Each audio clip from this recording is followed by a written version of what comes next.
Welcome to TradeTheMBI.com. This report is for the 9th. Hope everyone had a great weekend. We'll scroll through some of the numbers here.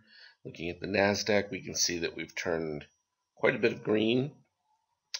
Lots of buy signals coming in there. We go to the S&P. Likewise, a lot of green. A couple sells in there, not too many. And to the Dow, looking pretty good, except for some of your defensive stocks, which that would make sense. It's a little bit more sporadic when you look at the broader range, though, of some of the high flyers and that.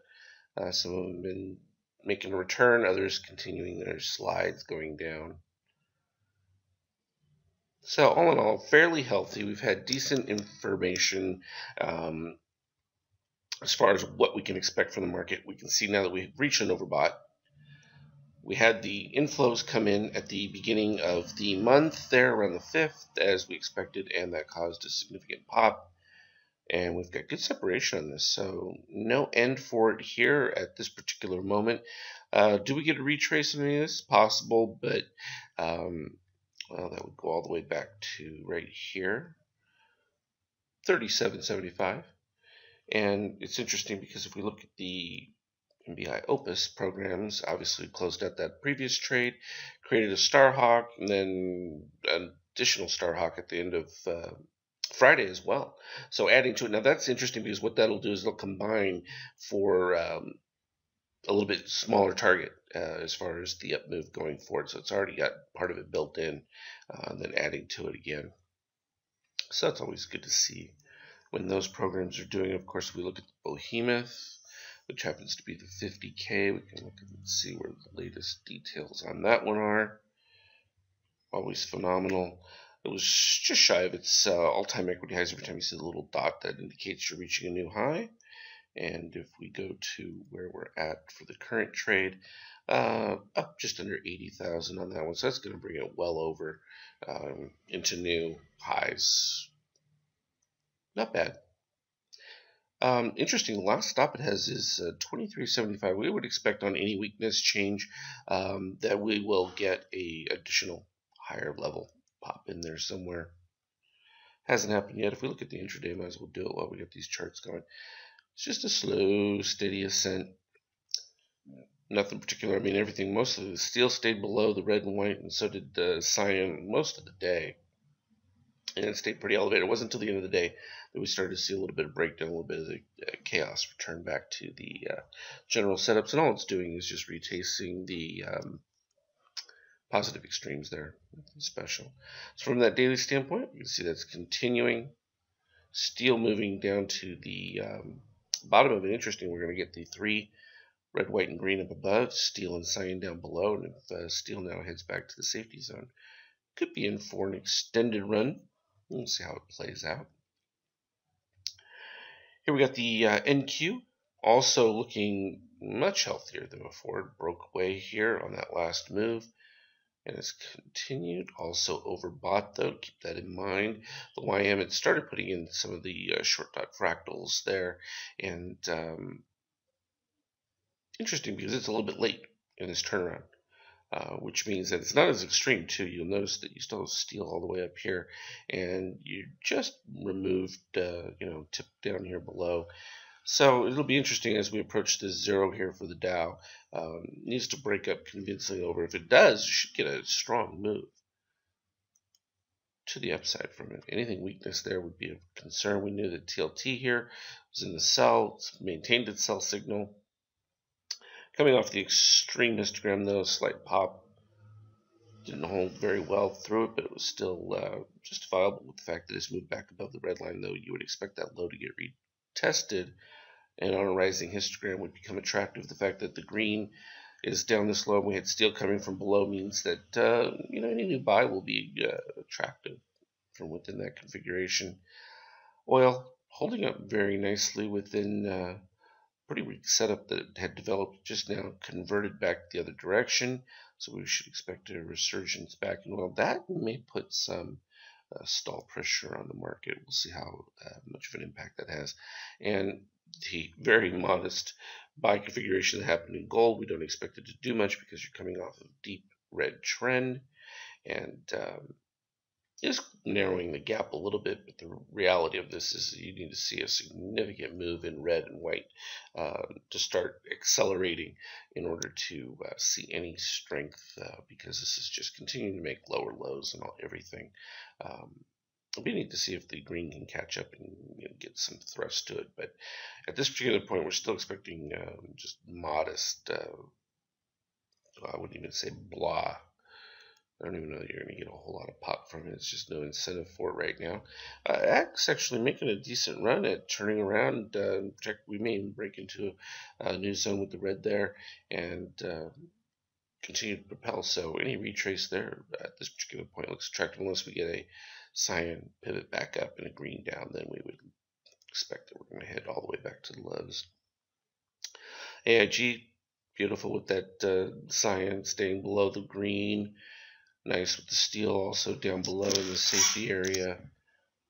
Continuing to plug away, making new highs. Some of your ugly ones that you can see, it just breaks away. Sometimes it takes a bar or two, and this you have to wait for. And boom, finally reacts. And then from the daily standpoint, it was never any change. We just keep moving this box over every day. Starting to see if we get a little bit of narrowing on this most recent pivot as it starts to pinch back. But also showing poor in materials in general. I mean, even WLT had finally put in a buy signal here, and it crossed over, still within a bearish configuration within even this setup. So we would expect that's not going to fare too well. Let me get up the alert stocks. There we go. Start with Apple from a daily standpoint. Yeah, no change. That's still very nice looking chart. Might stand a little nasally, a little bit of sinus issue going on with these trees out here. Everything's blooming beautifully. Amazon, nice turnaround from that thing, and you can see how the cyan here dipped really low. It started all the way back right as it came underneath the steel rising, and then it dipped below the zero on the solid move that began, and now below -7. That's very unusual. Don't know that that will hold too long because it's pretty extreme for cyan to get that deep. Baidu was nice on the oversold setups that it had in the last month or two, and presented some great opportunities to get back to it. It had been in a pretty weak configuration until it started to break out over here. Had a little bit of weakness within that, but then produced a nice little buy pivot going up there. Already overbought though. Keep an eye on that one. No, we didn't go over the euro. We should do that. Let's take a look and see what the euro is doing. What have I got for my 78 minute on the euro? Yeah, modest. It's still holding flat, coming off of the deep red. It also pivoted back up with the cyan, so we would expect the euro's probably not going to fare too well. That was just 78 minute, and from the daily, yeah, no change. All right, go back to our alerts here. Always good to check those things out. Correlation is pretty loose in most cases with them, but sometimes when it starts to blend together, you can get a nice run with them. Speaking of nice runs, we talked about this one from way back. As long as the FAS was doing well, I was very pleased with the market and wasn't worried about it in any way, shape, or form. And in fact, look at that. That's just more nice. Here's one that we were expecting to fade, and we were looking at the market being so strong as holding it up, but still no improvement in the signal, and it started to break down just a little bit more.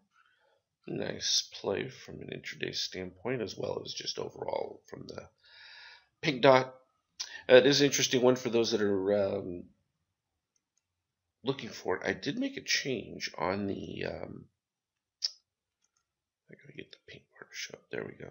You can go to format to pink bar, and if you don't have this one, it offers only yellow on, which would only indicate the yellow candle showing up. So for those who just want the alerts of yellow buy signals, you'd be able to put that into a matrix radar screen and just have it signal on all the stocks you have listed in your radar screen for just your yellow dot buy signals.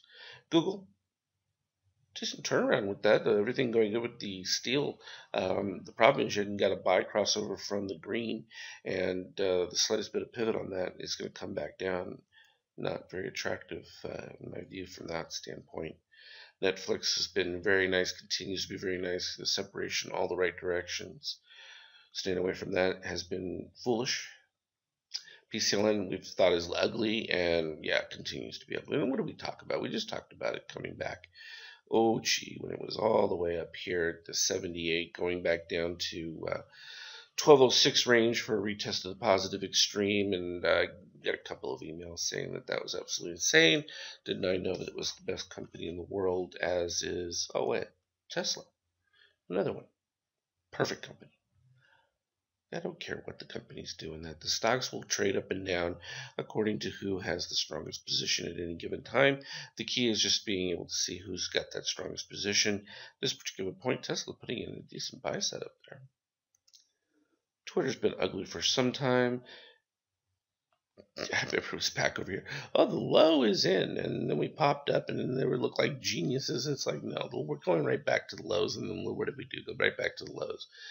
Now we're sort of in the consolidation here, where right now, in this case, shorts breaking out a little bit ahead of the bulls. Though you've got a decent incline with the red-white, which is probably holding it up, but that is not an attractive chart to be playing with. So that's just something you have to bear in mind when you're looking at making your daily assessments on what you want to play with. There are a few of them that really look nice, and might as well take advantage of the good stuff. If you're shorting, then you know which ones, PCLN and Facebook and a couple of others there. Certainly a lot uglier. As always, though, continue to look for me on the private Twitter feed, Stock Twits. Got some interesting adjustments to the programs that will be coming out for members, so I will notify you when I have those and be sending them out to you. As always, trade well.